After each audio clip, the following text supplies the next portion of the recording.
Welcome back. Today's topic is why people cling to conspiracy theories like Plandemic. It took me a while to write this because I spent most of the morning trying to stand up a broom while searching the television for insight on NASA's mysterious cloud generation machine and the chemicals the weather control experiments. Okay, I usually hate sarcasm, but conspiracy theories are so rampant these days that I couldn't resist. The latest one making the rounds on my social media feeds is a YouTube documentary called Plandemic. I wasn't even aware of it until a Facebook friend shared it yesterday. Another friend then messaged me asking for my opinion about it, and it immediately didn't pass my smell test. According to Derek Beer's blog The Anti-Vax Agenda of Plandemic, my smell test detector didn't let me down. The video, which continues to be taken down by social media sites, features an activist, Judy Mikovits, and lots of disingenuous information.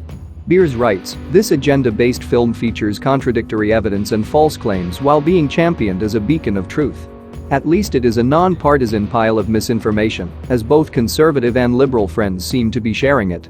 According to the BBC, other conspiracy theories linked to religious groups, software moguls and immigration have been propagated by extreme political tribes.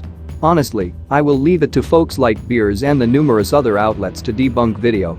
My goal is to explore why people are more enamored with conspiracy theories than science. Yerbias.is is a website that defines cognitive biases.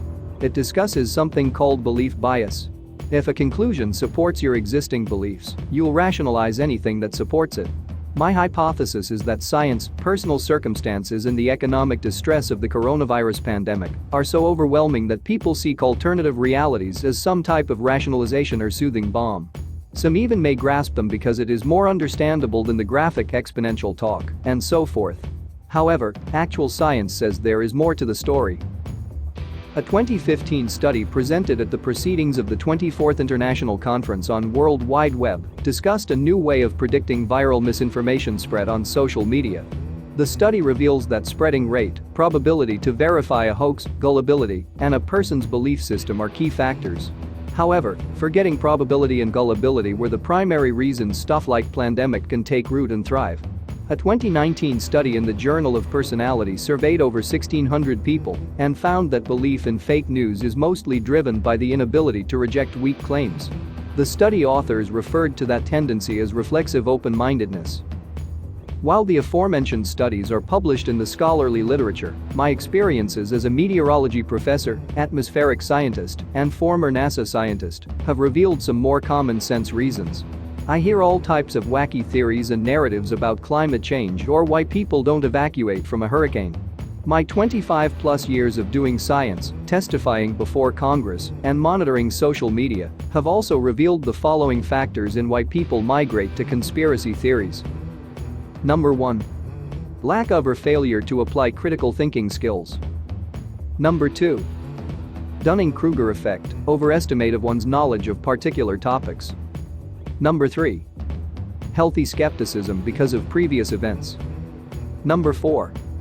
Sharing content without reading it and the inability to grasp the credibility of the source. Everything on the internet is credible, right?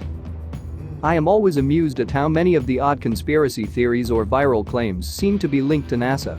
I can only conclude that the conspiracy originators view NASA as viewed as a credible source. I am surprised that the Plandemic documentary didn't interview a disgruntled former NASA scientist instead. I think this actual medical doctor's reaction to Plandemic sums it up for many of us. All this is for today's video. Hope so you enjoyed it. Thank you.